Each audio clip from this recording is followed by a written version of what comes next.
আপনি একটা ধর্ষককে ধরে ধর্ষকের মেডেল স্ট্যাম্প বরাবর গুলি করেন। একটা মানুষকে ধরে আপনি শাস্তি দেন, আপনি দেন নাই, আপনি দেন নাই মানে আপনি ধর্ষককে পালন করতেছেন। 3-4 দিনের ভিতরে অনেক ধর্ষণ হয়েছে আমার দেশে, আপনি একটা ধর্ষককে ধরতে পারলেন না। আজকে যদি হাসিনা দেশে থাকতো আপনাকে আমাকে বুকে গুলি করতো, তাহলে আপনি ধর্ষককে ধরে গুলি করতেছেন না কেন? আজকে সাধারণ ধর্ষকের হাতে যদি পিস্তল থাকে, গুলি থাকে, আপনার প্রশাসনের হাতে তো পিস্তল গুলি আছে। আপনি আমাকে সার্চ করেন, আমার কাছে পিস্তল থাকলে আপনি নিয়ে যান। সেটা যদি না পারেন তাহলে নাইমা যান। আপনি ধর্ষকের শাস্তি দিতে যদি না পারেন তাহলে আপনি চেয়ার ছেড়ে দেন, যে শাস্তি দিতে পারবে ওনাকে বসান।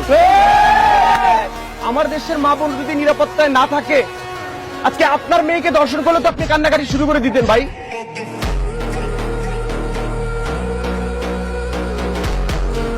তাহলে আমার দেশে অন্য মেয়েরা যে ধর্ষিত হয় এটার কি কোনো মূল্য নাই? তাদের মান সম্মান নাই?